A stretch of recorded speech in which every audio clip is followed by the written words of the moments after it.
Buenos días a todos. Sean bienvenidos.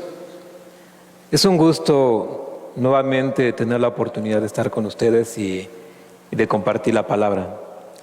Sepan que cuando nos toca preparar un mensaje como este, el Señor nos habla, el Señor nos bendice a través de su palabra. Cosas que no entendíamos, Él nos las hace comprender. Y es el deseo de nuestro corazón que con cada una de las enseñanzas que el Señor nos permite exponer en este lugar, cada uno de ustedes también sea bendecido. Cada uno de ustedes puedan también conocer más de Dios, conocer más de su palabra, conocer más de la voluntad de Él para nuestras vidas. Creo que estamos llenos de tantas experiencias que hemos vivido durante toda la vida. Conocimiento, pláticas, y debemos nosotros recurrir a las Escrituras para que todas esas cosas que hay en nuestra mente puedan ser renovadas, puedan ser transformadas. Esos pensamientos que no son provechosos puedan ser sustituidos por la palabra de Dios que nos ayuda a vivir con provecho. El día de hoy seguiremos con nuestro estudio del Evangelio de Juan. Estamos en el capítulo número 15. Cada vez nos acercamos más a los últimos momentos del ministerio público de nuestro Señor Jesús. Estamos exponiendo una situación en la que Jesús habla con sus discípulos. Son las últimas palabras, o casi las últimas palabras que Él estará hablando con ellos. Y Jesús tiene un mensaje muy importante para cada uno de ellos, como lo tiene también para cada uno de nosotros. Y de eso debemos estar convencidos cada uno de nosotros. ¿Cuál es la palabra que Dios tiene para mi vida? ¿Qué es lo que Dios me quiere enseñar? ¿Qué es lo que Dios quiere que aprenda? ¿Qué es lo que Dios quiere que cambie en mi vida? Quiero invitarte a que juntos hagamos una oración pidiéndole la ayuda a nuestro Señor. Estamos muy agradecidos contigo, Señor, porque nos has dado la oportunidad de seguir con vida en este lugar. Gracias, Señor, por las circunstancias que vivimos, por las circunstancias que experimentamos. Sabemos que estamos viviendo momentos difíciles, sabemos que hay momentos de dolor, personas están perdiendo la vida, Señor, y frente a nosotros está la muerte, pero también estás tú, Señor, que eres la vida y ha vencido a la muerte. Ayúdanos a no estar temerosos, ayúdanos a estar confiados en ti, ayúdanos a buscar tu palabra, Señor, ayúdanos a tener la vida que tú prometes darnos, porque solamente tú nos las puedes dar. Te rogamos que en esta mañana, en este día, tu palabra hable a cada uno de nosotros. Te lo pedimos, Señor, en el nombre de Cristo Jesús. Para los que no me conocen, mi nombre es Alejandro Castillo. Ya llevo varios años con los hermanos sirviendo en este lugar. Y bueno, vamos a dar inicio a esta enseñanza que hemos titulado Los verdaderos amigos de Jesús. Y para mí es muy interesante el título porque está diciendo que Jesús tiene amigos. No sé si tú lo hayas visto de esa manera, desde esa perspectiva, pero Jesús tiene amigos, quiere tener amigos y ha buscado esa amistad con cada uno de nosotros. Les invito a que me acompañen en la escritura en el capítulo 15 del Evangelio de Juan y vamos a darle lectura a los versos que estaremos estudiando el día de hoy, que es a partir del versículo número 12 al versículo número 15.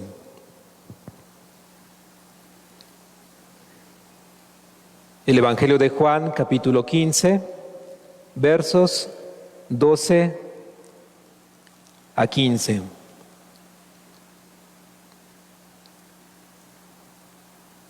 Y dice de la siguiente manera: este es mi mandamiento, que os améis unos a otros, como yo os he amado. Nadie tiene mayor amor que este, que uno ponga su vida por sus amigos. Vosotros sois mis amigos si hacéis lo que yo os mando. Ya no os llamaré siervos, porque el siervo no sabe lo que hace su Señor. Pero os he llamado amigos porque todas las cosas que oí de mi Padre os las he dado a conocer. Inicia esta parte de estos versículos que estamos estudiando con un mandamiento. Y dice Jesús, este es mi mandamiento. Debemos saber que los mandamientos de Dios, ninguno de ellos es negociable, no son intercambiables. Los mandamientos del Señor no son opcionales, no es si quieres o no quieres hacerlos. Su cumplimiento no depende si el día de hoy amanecí de buenas o amanecí de malas. Tampoco depende si el día de hoy tuve un buen día o tuve un mal día en el trabajo, en la casa o en la escuela. ¿Cuál es la sensación que nos deja la palabra cuando la escuchamos? Mandamiento. ¿Te sientes optimista? ¿Te sientes alegre?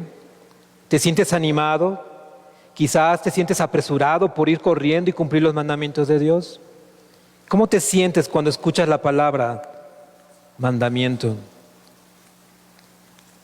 Quizás haya algunos que lo interpreten como una carga, como algo que es muy difícil de cumplir, algo que es casi imposible de hacer, o quizás como una obligación, que si no se lleva a cabo, amerita castigo. ¿Cuál es tu perspectiva?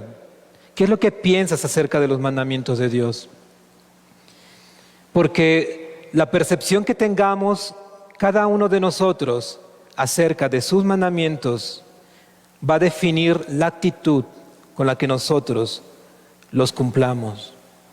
La forma en la que nosotros cumplamos sus mandamientos va a decir mucho del conocimiento que tenemos de Dios, el conocimiento que tengamos acerca de su persona.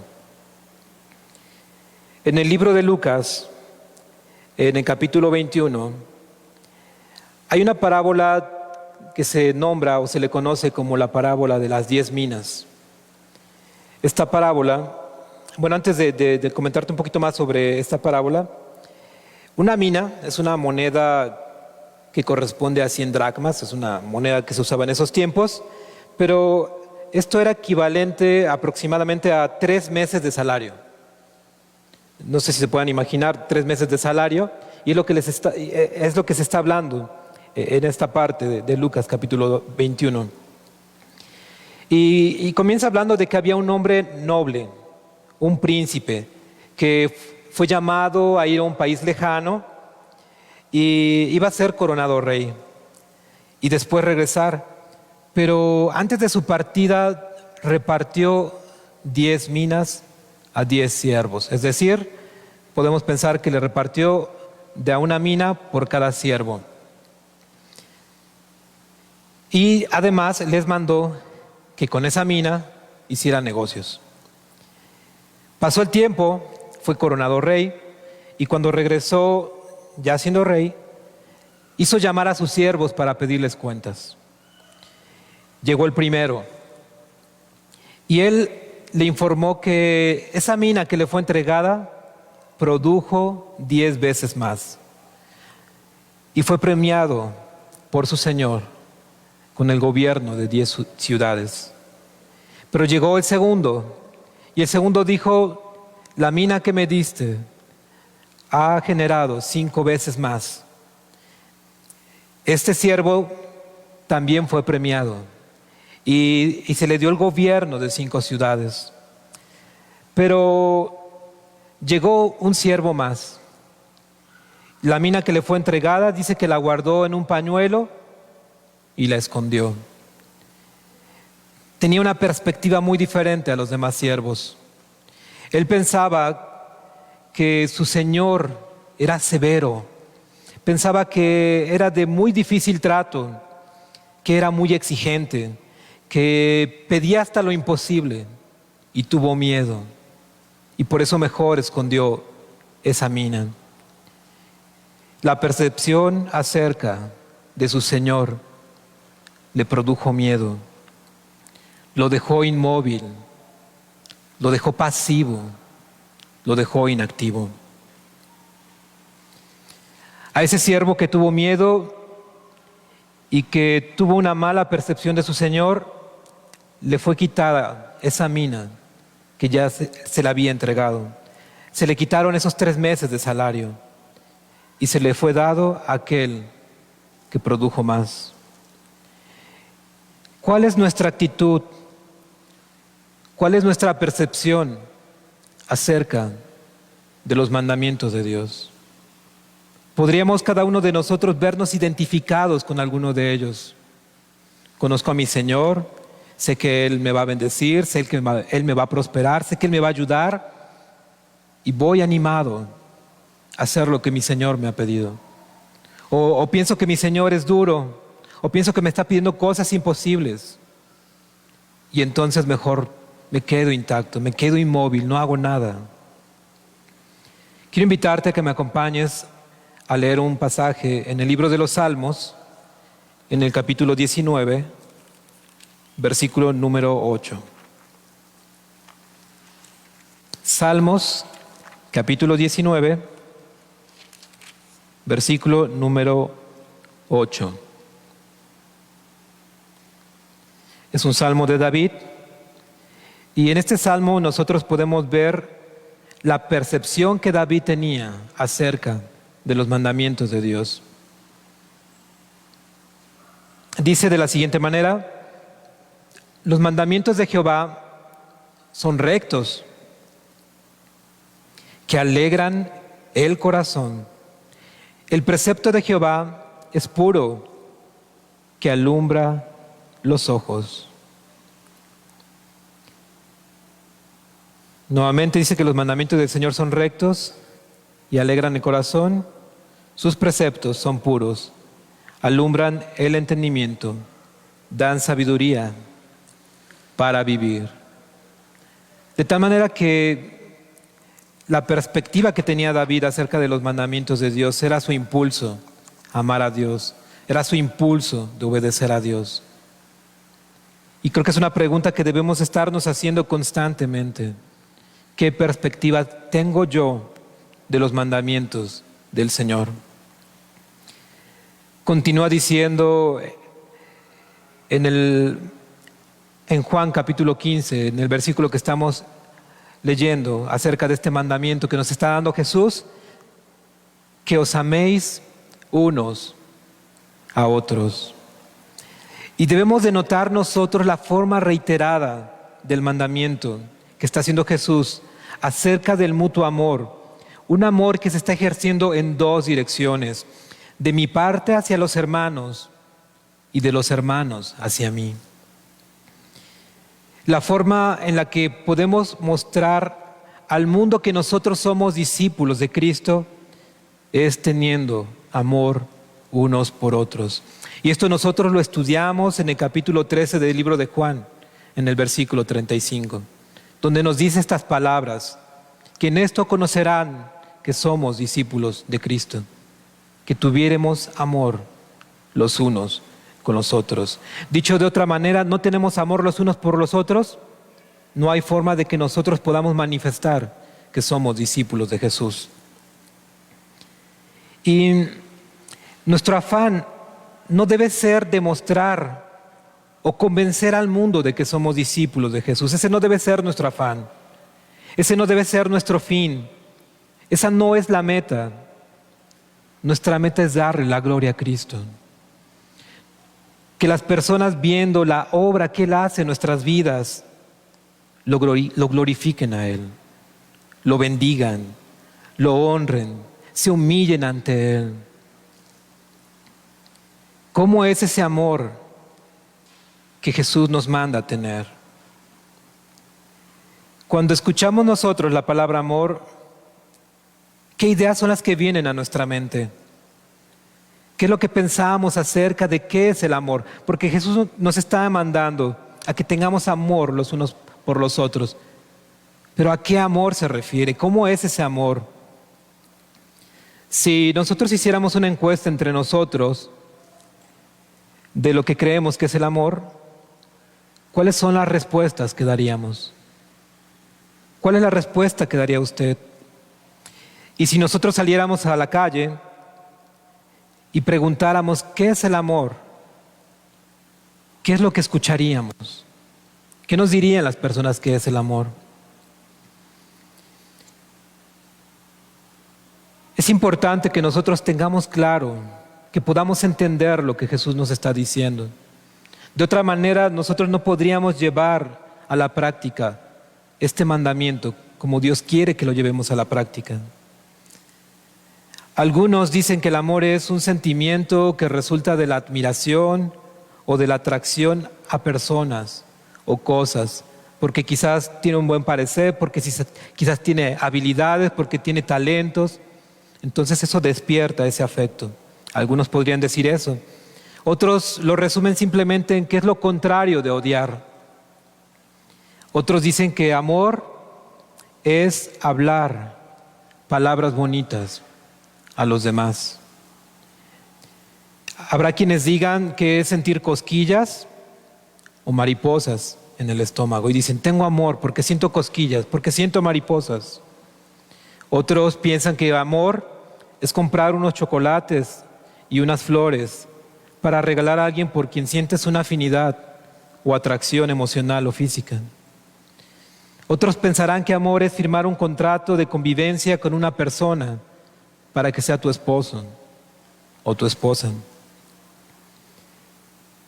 Hay quienes dicen que el amor es un deseo pasional y de intimidad del amor romántico. Otros pensarán que amor solamente es trabajar para obtener recursos y cubrir las necesidades de la familia.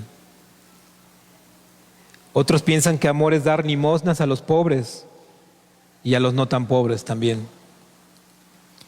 Habrá quien diga amor es hacer el bien sin mirar a quién. Ayudar a cruzar la calle a quien por alguna razón no puede. El lado científico también tiene su perspectiva. La ciencia dice que el amor es un estado evolucionado del primitivo instinto de supervivencia de los hombres que se va transmitiendo de generación a generación.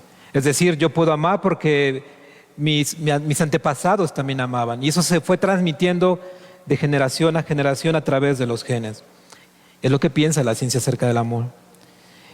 Y no faltará aquella persona capitalista que también tendrá su propio concepto y dirá que se puede aprovechar de esas emociones para poder hacer negocios rentables y solamente ven la oportunidad para hacer un negocio, etcétera. Podrían haber muchos más comentarios, muchas más ideas de lo que pudiéramos nosotros escuchar allá afuera o aquí entre nosotros acerca de lo que es el amor.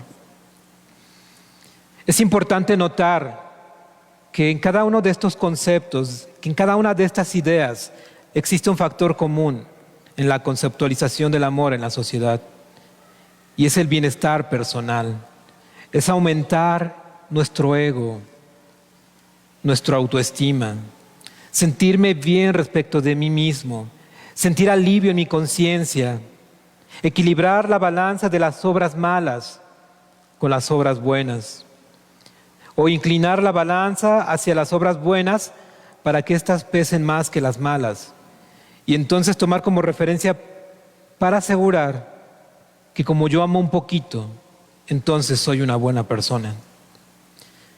Porque son más las cosas buenas que hago que las malas. Algunos dicen que para que el karma los premie en la próxima vida y puedan tener una mejor vida que la que están viviendo el día de hoy. Para cada uno de los que formamos la sociedad es muy difícil e imposible definir qué es el amor. ¿Cómo se reconoce? ¿Cómo se manifiesta? ¿Tiene algún color? ¿Dónde inicia? ¿Dónde termina? ¿Cuántos has escuchado que han dicho, se acabó el amor, se terminó el amor, se caducó? Yo no sé si algunos de los que estamos aquí alguna vez lo hemos pensado, alguna vez lo hayamos expresado, o a lo mejor no lo expresamos, pero lo hemos sentido. Ya se acabó, ya no hay más que hacer. Una de las características que tiene el amor que se profesa en la sociedad es que es condicional. Es decir, si tú me amas, yo te voy a amar. Pero si tú no me amas, yo no te voy a amar. Y es una de las características de ese amor. ¿Será esa la clase de amor a la que Jesús se refiere en este pasaje? Y si no es esa clase de amor que Jesús nos manda, ¿cómo es ese amor? El tipo de amor al que se refiere en este pasaje es el amor que se llama agapao. Existe el amor fileos, está el amor agapao y hay otros tipos de amor, pero el que se está refiriendo en este mandamiento, la Escritura, es el amor agapao. Este tipo de amor está expresando la naturaleza esencial de Dios. ¿Qué quiere decir esto? Que Dios, por naturaleza, en esencia, es amor. Quiero invitarte a que me acompañes buscando en la Escritura, en la primera carta de Juan, casi al final del Nuevo Testamento, en el capítulo 4, versículo 8.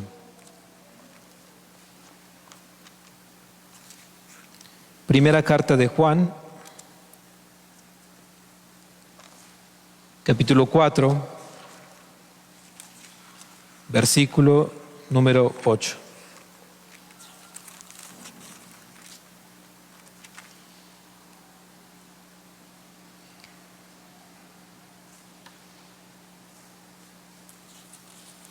Dice de la siguiente manera: el que no ama no ha conocido a Dios, porque Dios es amor. La parte que quiero resaltar de este pasaje es esta, que está afirmando que Dios es amor. Y está hablando de ese amor agapao. La naturaleza de Dios es amor, su esencia es amor. Este tipo de amor se trata de un ejercicio de la voluntad divina en una elección premeditada, intencionada, deliberada, hecha sin otra causa que aquella que proviene de su misma naturaleza. Es Dios por sí mismo quien decide, quien quiere amar. Este tipo de amor tiene su perfecta expresión en Jesucristo. Para conocer más cómo es el amor agapao, tenemos que conocer a Jesucristo. Tenemos que conocer cómo manifiesta Él su amor. Este amor agapao en el cristiano tiene como meta principal agradar a Dios. No es agradarse a sí mismo, no es agradar a los demás, es agradar a Dios. En vez de buscar agradarnos a nosotros mismos. En el creyente, este amor es fruto del Espíritu Santo. Ya nuestro hermano Omar nos estuvo compartiendo acerca del fruto del Espíritu Santo.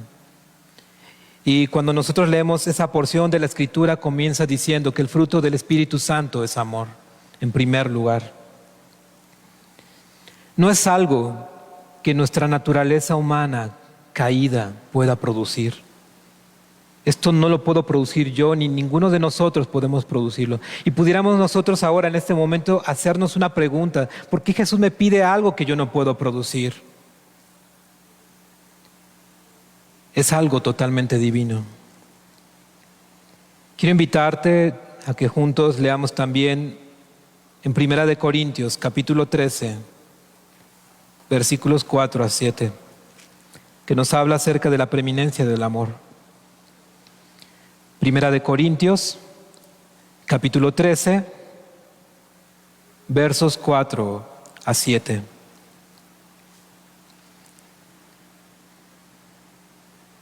Creo que es uno de los pasajes por excelencia que hablan del amor y tiene que ver con este amor, precisamente con el amor agapao.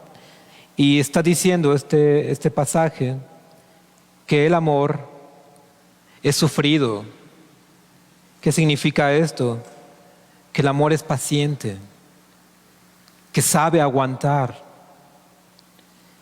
es benigno, es decir, que es amable, es bondadoso. Y nosotros podemos ir pensando mientras vamos avanzando en la lectura de esta porción acerca de nuestras actitudes, acerca de las cosas que hacemos, acerca de las cosas que hablamos, la forma en la que nos relacionamos en nuestra casa, con la familia, con las personas que conocemos. Y vayámonos examinando. ¿Así ha sido mi relación con las personas? ¿He sido paciente? ¿He sabido aguantar? ¿He sabido ser benigno? ¿He sido amable cuando digo las cosas? ¿He sido amable en mis tratos? ¿He sido amable con mis hijos? ¿He sido amable con mis padres? ¿He sido bondadoso? ¿Qué más dice acerca del amor? El amor no tiene envidia. ¿Qué quiere decir? Que no siente celos, que no siente tristeza o pesar por lo que otros tienen. Dicho de otra manera, se alegra al ver que otras personas les pueda ir bien. El amor no es jactancioso, es decir, que no es fanfarrón, no es presumido, no anda diciendo o no anda publicando en las redes sociales, mira, hice todas estas cosas para que me puedas dar likes, para que me puedas aplaudir, para que me puedas reconocer. El amor no es jactancioso, no es fanfarrón, no es presumido, no se envanece, no hace nada indebido. Es decir, no es ofensivo, no es grosero, es cuidadoso con su trato hacia los demás, es cuidadoso con las palabras que dice. No busca lo suyo, es decir, no es egoísta, no está pensando en sí mismo, no está pensando en su propio bienestar y no exige que las cosas se hagan a su manera, porque yo lo digo, así se tiene que hacer, punto y se acabó. No exige eso el amor. No se irrita, es decir, en otras palabras, el amor no pierde los estribos. Cualquiera que sea la circunstancia, cualquiera que sea la situación, pero el amor no pierde los estribos. No salta, no brinca, no está gritando, no guarda rencor.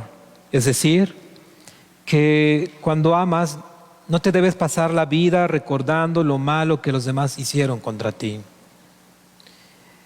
Significa también que no debes llevar un registro de las ofensas que has recibido. ¿Se imaginan la gran carga que tenemos llevando un registro de las cosas que han hecho contra nosotros? Ese gran peso. Y dice que el amor no guarda rencor. Dicho en otras palabras, el amor te libera de esa gran carga por perdonar, por no guardar rencor. No se goza de la injusticia, más se goza de la verdad. Todo lo sufre, es decir, nunca se da por vencido. Todo lo cree, es decir, que no pierde la fe. Todo lo espera, siempre tiene esperanza. Todo lo soporta, se mantiene firme a pesar de las circunstancias en que esté viviendo. Alguien le falló, quizás alguien lo decepcionó y no por eso ya perdió la fe. Y no por eso dijo, ya no quiero saber más de Dios. Se mantiene firme. El amor cristiano tiene a Dios como su primera meta y se manifiesta a través de la obediencia a sus mandamientos. Cuando el amor cristiano se ejerce hacia los hermanos, cuando el amor del que hemos hablado, que hemos descrito en esta porción de la Escritura, se ejerce hacia los hermanos y hacia el resto de las personas, no es un impulso que provenga de nuestros sentimientos. No siempre concuerda con nuestra inclinación de lo que sentimos.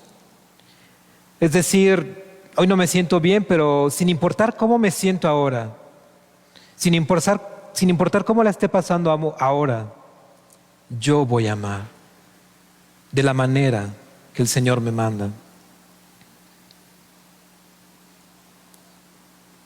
Tampoco depende si tenemos o no afinidad con alguien. Es decir, si me cae bien, pues bueno, está bien, voy a amar. Pero si él me cae mal, entonces a él no. El amor no es así. No depende si tenemos o no afinidad con alguien. No importa si compartimos o no algo en común con un hermano, con una hermana o con las personas de allá afuera. Porque podemos tener diferencias. A algunos nos puede gustar el color azul, a otros les puede gustar el color, no sé, beige. Pero nuestro amor no depende de nuestros gustos, de nuestras preferencias, de que compartamos las mismas cosas en común. El amor busca la oportunidad de hacer el bien a todos y mayormente a los de la familia de la fe, y no busca el mal de nadie. Es un amor desprendido, es un amor dispuesto a servir, es incondicional, no está condicionado a que si me aman yo amo y si no me aman entonces no amo. Es activo, no está de forma pasiva, sentado, esperando con los brazos cruzados a que los hermanos tengan la iniciativa de amarme. No está esperando ahí sentado. Y yo sin hacer algo por amarlos a ellos. Podría darse el caso de que haya quien se moleste cuando a su parecer los hermanos no le están amando. Debemos darnos cuenta de lo que Jesús nos está mandando en este versículo. Es algo que no está en nuestras capacidades. Lo que Jesús nos está requiriendo es imposible para nosotros los humanos. Y por mucho que nosotros nos mentalicemos, por mucho que nosotros nos esforcemos en nuestras fuerzas, en amar como Jesús nos manda, nunca jamás en nuestra naturaleza terrenal caída lo podríamos lograr. Y surge nuevamente la pregunta, entonces, ¿por qué Jesús nos pide algo de lo que nosotros no somos capaces de producir? Puede llegar a sonar un tanto injusto, pero no lo es. Porque es Dios quien mediante su Espíritu Santo nos faculta, nos habilita, nos capacita para amar con ese amor que Jesús nos manda. Pero no debemos olvidar lo que hemos aprendido en enseñanzas anteriores. Debemos estar conectados a la vid. Debemos tener comunión con Dios para poder estar siendo llenos de ese amor. De otra manera no es posible. Un dato muy importante, muy interesante, me gustó muchísimo, es acerca de las abejas. Y según las leyes de la física, las abejas no pueden volar. Y por ahí dicen, por favor, no se lo digas a las abejas. Pero de acuerdo a las leyes de la física, es casi imposible para una abeja poder volar. Sin embargo, vuela. ¿Y por qué? Porque fue Dios quien la facultó para poder hacer esto. Aún a pesar de que las leyes de la física no le favorecen. Y de esa misma manera Dios nos faculta a cada uno de nosotros a través de su Espíritu Santo para poder guardar este mandamiento que para nosotros es imposible de guardarlo en nuestras propias fuerzas, pero es posible estando conectados a la vid. ¿Qué más dice el pasaje, el versículo 12 del capítulo 15 de Juan que estamos estudiando? Le agrega un elemento más a este mandamiento de amarnos unos a otros, que dice, como yo os he amado. Es decir, Jesús nos ha puesto ya el ejemplo, Jesús es el estándar de amor. Qué asombrosas palabras de Jesús, diciendo, yo te he amado, yo os he amado. ¿Qué méritos habían hecho cada uno de los discípulos de Jesús para ganarse ese amor? Alguien podrá levantar su mano y decir, bueno, es que Pedro era de esta manera, Jacobo tenía estas habilidades, o Juan, o cualquiera de los 12. ¿Qué razones tendría Jesús para amar a estos 12 discípulos? Todos ellos, ninguno de ellos eran hombres de poder. No eran millonarios, no eran estudiados de las mejores escuelas, no eran famosos, no eran personas excepcionales, no se distinguían por poseer alguna capacidad de liderazgo o por algún cargo de supremacía o poder bélico o político. Al contrario, eran hombres sencillos, comunes, pecadores, llenos de fallas, de la clase trabajadora. Uno de ellos, Mateo, un cobrador de impuestos, es decir, un traicionero a la patria, por prestarse a los romanos para cobrarle a sus hermanos los impuestos. Otros eran ambiciosos, como Jacobo y Juan, pidiéndole al Señor, quiero estar a tu derecha. Algunos de carácter impetuoso, como Pedro. Los discípulos de Jesús no se distinguían por tener una impecable biografía.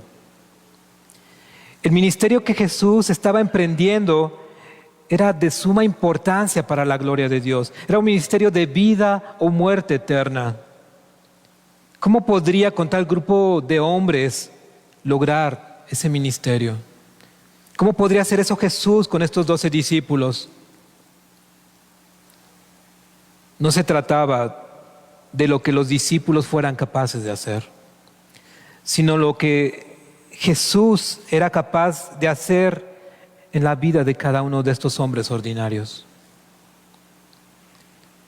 No había nada que ellos pudieran hacer o pagar para merecer el amor de Cristo. De la misma manera que ninguno de nosotros tampoco hay algo que podamos hacer o pagar que sea suficiente para amar, para recibir ese amor, para merecerlo. Y es importante que nosotros comprendamos entonces cómo es el amor de Jesús, porque ha dicho como yo os he amado. ¿Cómo es ese amor de Jesús? Y para poder comprender un poco más, debemos conocer la relación del amor de Dios Padre por su Hijo Jesús y la relación de su Hijo Jesús con el Padre. Y las Escrituras dan testimonio de que el Padre siempre ha amado a Cristo.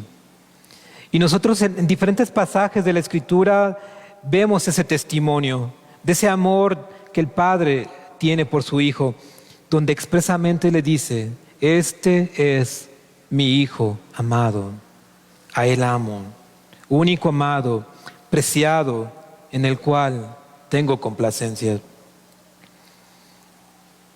La relación del Padre con el Hijo es única, es incomparable, es muy estrecha a lo sumo. De la manera en la que el Padre ha amado a Jesús, Jesús ha amado en esa misma manera a nosotros, de una forma única, de una forma incomparable. En esta relación podemos ver que el Padre ama al Hijo, el Hijo ama al Padre. Y el Hijo ama a la iglesia. ¿Qué más podemos entender entonces? Que la iglesia ama al Hijo, ama a Cristo. Y la iglesia se debe amar de forma mutua, de unos a otros. Quiero invitarte a buscar unos pasajes donde se habla del amor del Padre por el Hijo, aquí mismo en el capítulo 3 de Juan, en el versículo 35. Juan capítulo 3.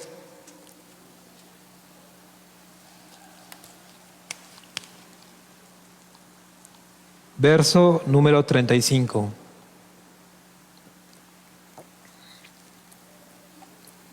Y dice de la siguiente manera: el Padre ama al Hijo y todas las cosas ha entregado en su mano. Otra versión, la traducción del lenguaje actual, dice: Dios el Padre ama al Hijo y le ha dado poder sobre todo el universo. Es un amor práctico, es un amor que se manifiesta a través de sus acciones. Y en este caso dice que le dio todo el poder sobre todo el universo como muestra de su amor por su Hijo. Aquí mismo en el capítulo 5 de Juan, del verso 20 a 27, Juan capítulo 5, versículo 20 a 27,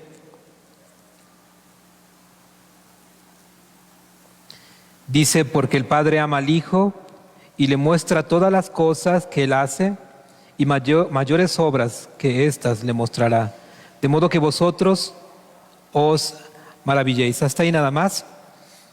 Vemos cómo el Padre dice que ama al Hijo y le ha revelado todas las cosas y se las ha mostrado. No le ha guardado nada, no le ha guardado ningún secreto. Todo se lo ha revelado.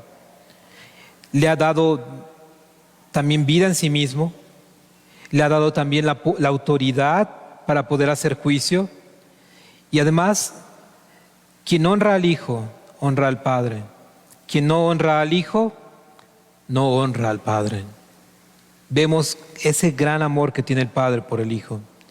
Un versículo poco más adelante, en el capítulo 10 del Evangelio de Juan, capítulo 10, versículo 17,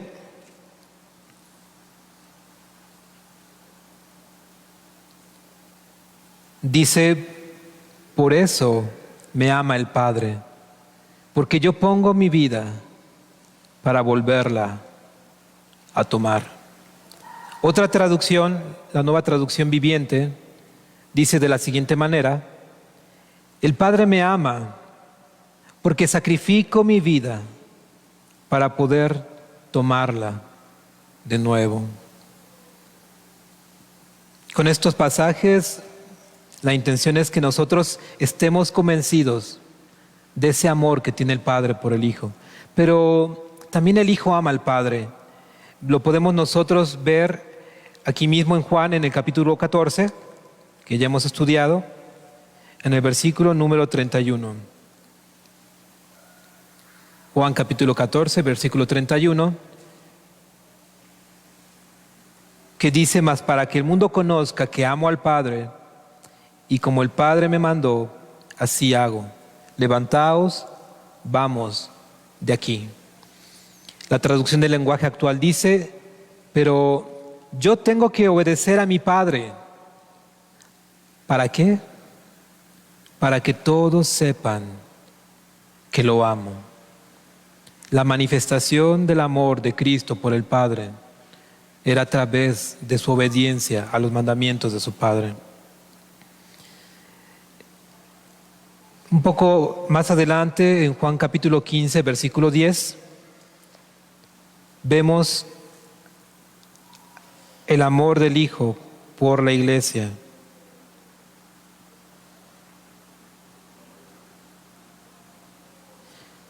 Si guardareis mis mandamientos, permaneceréis en mi amor, así como yo he guardado los mandamientos de mi Padre y permanezco en su amor. Otra traducción, la del lenguaje actual, dice: si obedecen todo lo que yo les mando, los amaré siempre. Así como mi Padre me ama, porque yo le obedezco en todo.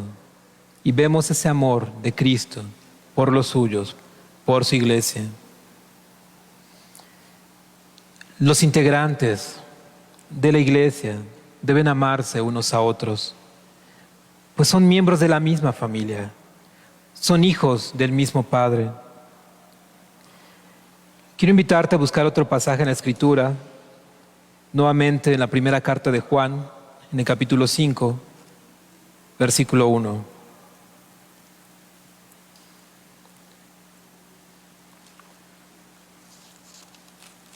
Hay muchos pasajes que soportan lo que estamos comentando acerca del amor. Primera de Juan, capítulo 5, versículo 1, dice: todo aquel que cree que Jesús es el Cristo es nacido de Dios, y todo aquel que me ama, al que engendró, ama también al que ha sido engendrado por él. En la traducción en lenguaje actual, dice: si creemos que Jesús es el Mesías, en verdad seremos hijos de Dios.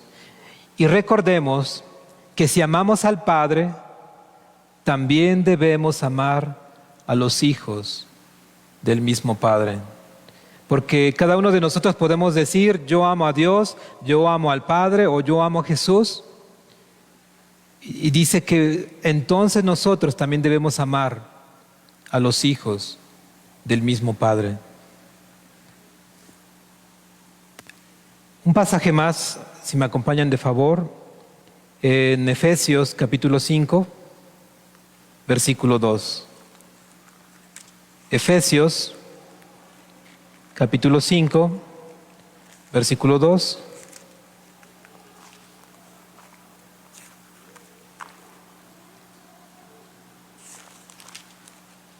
Que dice: y andad en amor, como también Cristo nos amó y se entregó a sí mismo por nosotros, ofrenda y sacrificio a Dios en olor fragante. Y andad en amor, como también Cristo nos amó y se entregó a sí mismo por nosotros, ofrenda y sacrificio a Dios en olor fragante. Vemos nuevamente su mandamiento: es que nos amemos unos a otros como Él nos ha amado. ¿Y cómo nos ha amado Jesús? Se entregó a sí mismo por nosotros como ofrenda y sacrificio a Dios, como un exquisito perfume, como algo muy agradable. Más adelante, avanzamos al versículo 13 de lo que estamos estudiando el día de hoy. Dice: nadie tiene mayor amor que este, que uno ponga su vida por sus amigos. Vosotros sois mis amigos si hacéis lo que yo os mando. Ya no os llamaré siervos, porque el siervo no sabe lo que hace su Señor. Por eso los he llamado amigos, porque todas las cosas que oí de mi Padre os las he dado a conocer. Yo no sé cuántos de ustedes han escuchado decir a otras personas que Jesús es su amigo. Y tal vez cada uno de nosotros lo hayamos también afirmado. Hayamos dicho: Jesús es mi amigo. Cada uno de nosotros podríamos estar convencidos de que esto es así realmente, de que Jesús es nuestro amigo. Pero el que nosotros afirmemos esto no significa que así sea. Hay quienes pueden sentirse satisfechos y seguros creyendo que Jesús es su amigo, pero simplemente pueden estar muy engañados y Jesús no ser su amigo. El que cada uno de nosotros creamos, confesemos, cantemos que Jesús es nuestro amigo, no compromete a Jesús a que Él sea nuestro amigo. Hay quienes quieren la amistad de Jesús pero no todos quieren ser sus amigos. A algunos les complace esa idea, suena muy bonito. Quiero que Jesús sea mi amigo, pero yo no quiero ser su amigo. ¿En qué lado, en qué lugar nos encontramos nosotros? ¿De aquel que está contento con esa idea de que Jesús sea su amigo? ¿O estamos del otro lado, de aquel que no quiere ser amigo de Jesús?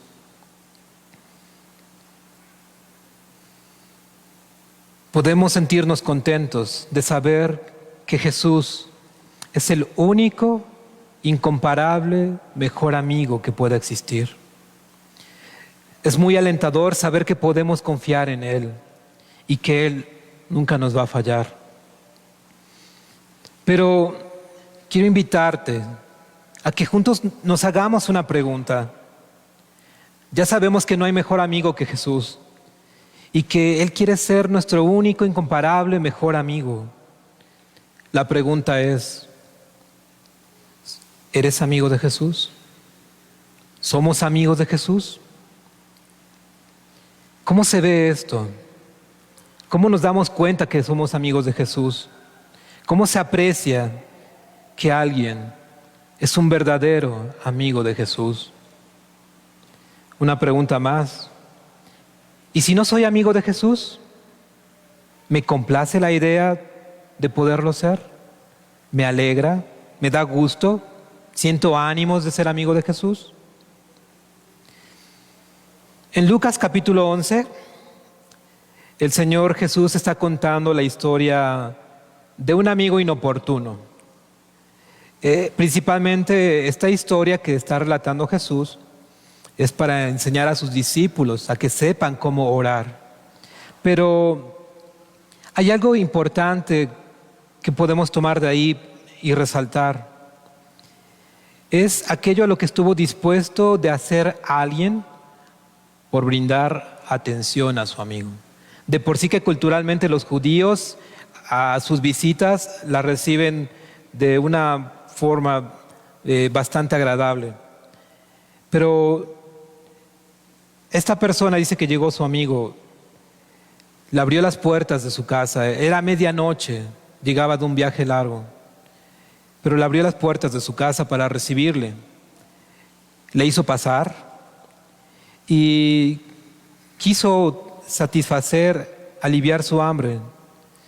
Pero no es como nosotros ahora que sacamos el teléfono, nos llamamos, te pregunto, oye, ¿puedo llegar a tu casa? ¿Me recibes?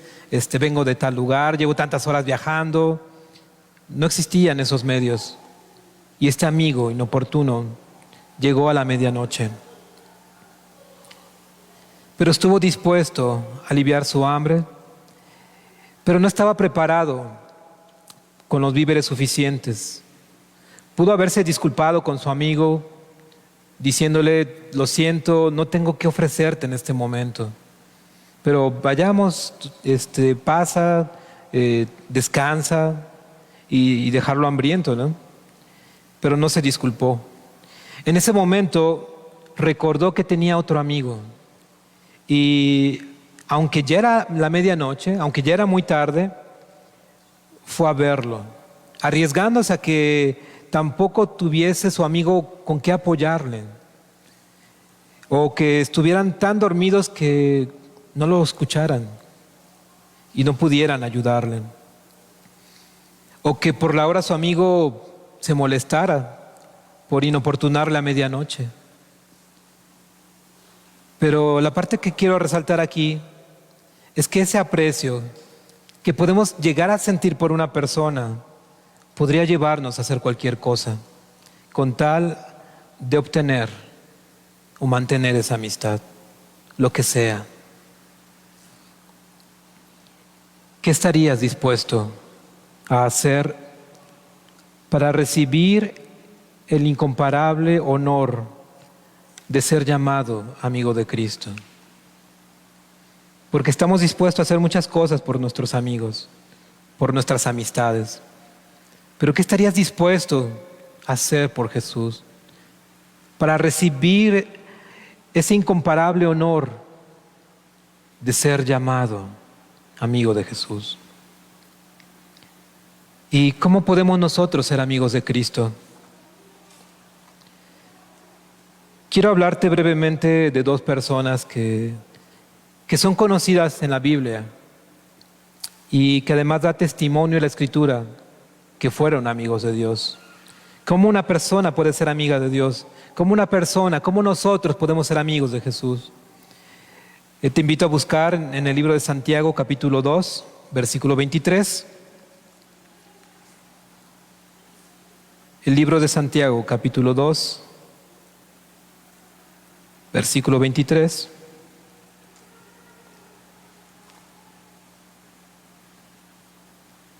Dice, y se cumplió la escritura que dice, Abraham creyó a Dios y le fue contado por justicia y fue llamado amigo de Dios.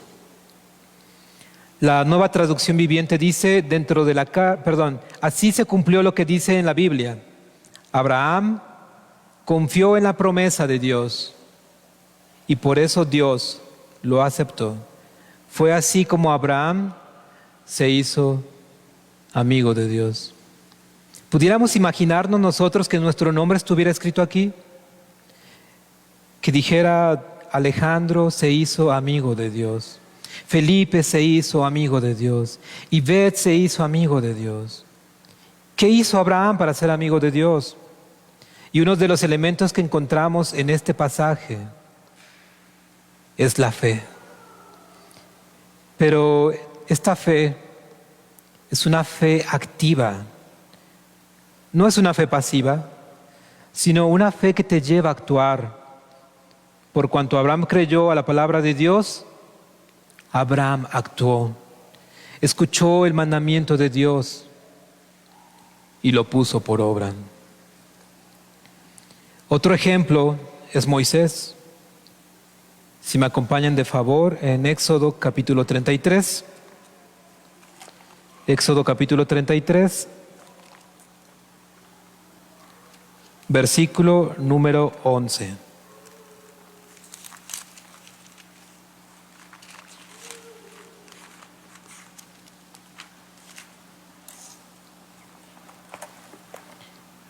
Dice, y hablaba Jehová a Moisés cara a cara, como habla cualquiera a su compañero. Y él volvía al campamento, pero el joven Josué, hijo de Nun, su servidor, nunca se apartaba de en medio del tabernáculo. Vemos esa relación que había de Moisés con Dios. Y dice que hablaba con Dios cara a cara, como quien habla con un amigo. Moisés llegaba a ser inseguro. También fue un tanto impulsivo, de tal manera que mató a un egipcio cuando vio que maltrataba a otro. También llegó a ser individualista. Quería hacer las cosas por sí solo, hasta que llegó su suegro Jetro y le dijo, no te es bueno que tú solo estés juzgando todos los asuntos del pueblo. Busca a hombres selectos, hombres con la capacidad de también poder juzgar los asuntos menores. Pero vemos a un Moisés que llegó a ser individualista. También tenía dificultades para expresarse. Cuando Dios le pidió que sacara al pueblo de Egipto y que fuera ante el faraón, Moisés decía, pero yo soy hombre tartamudo, me cuesta trabajo hablar, me cuesta trabajo expresarme. ¿Cómo llegó ese hombre, Moisés, a ser amigo de Dios y comunicarse con Él cara a cara? Las Escrituras nos dan testimonio de la vida ejemplar de Moisés. En Números capítulo 12, versículo 3, dice que en aquellos días en la tierra no había hombre más manso como Moisés. Es decir, que era un hombre humilde, recibía la palabra de Dios y la ponía por obra, al igual que Abraham. También le creyó a Dios y puso por obra lo que Dios le mandó. ¿Cuáles son los elementos que vemos en la vida de estos dos hombres? De cómo es que ellos se hicieron amigos de Dios. creyeron a la palabra de Dios, obedecieron su mandamiento. Dice el verso 14 de Juan capítulo 15, vosotros sois mis amigos, si hacéis lo que yo os mando. Vosotros sois mis amigos, si hacéis lo que yo os mando. Desde siempre, la amistad con Dios está condicionada a la obediencia de sus mandamientos. Por eso no cualquiera que se diga amigo de Dios es verdaderamente un amigo de Dios. Tenemos que creer a su palabra. Tenemos que obedecer a sus mandamientos. No puedes solamente querer que Jesús sea tu amigo y tú no serlo. Si creemos, si decimos o cantamos que Jesús es nuestro amigo, pero no le creemos, pero no le obedecemos, no somos sus amigos. Y Él tampoco puede ser nuestro amigo. Si eres amigo de Jesús, escucharás su mandamiento que dice que nos amemos unos a otros como Él nos ha amado. Ya casi para terminar, el verso 15 del capítulo 15 de Juan dice, ya no llamaré siervos, porque el siervo no sabe lo que hace su Señor, pero os he llamado amigos, porque todas las cosas que oí de mi Padre os las he dado a conocer. Siendo amigos de Jesús, Él nos revela todas las cosas que escuchó del Padre. Así como Dios revelaba su palabra a Abraham, así como Dios revelaba su palabra a Moisés, Jesús, a través de su Espíritu Santo, nos revela, nos enseña, nos da la capacidad para recordar su palabra y para obedecerla. Regresándome un poquito, en el versículo 13 de capítulo 15 dice que nadie tiene mayor amor que este, que uno ponga su vida por sus amigos. Un amor más que excelente, que uno ponga su vida por sus amigos.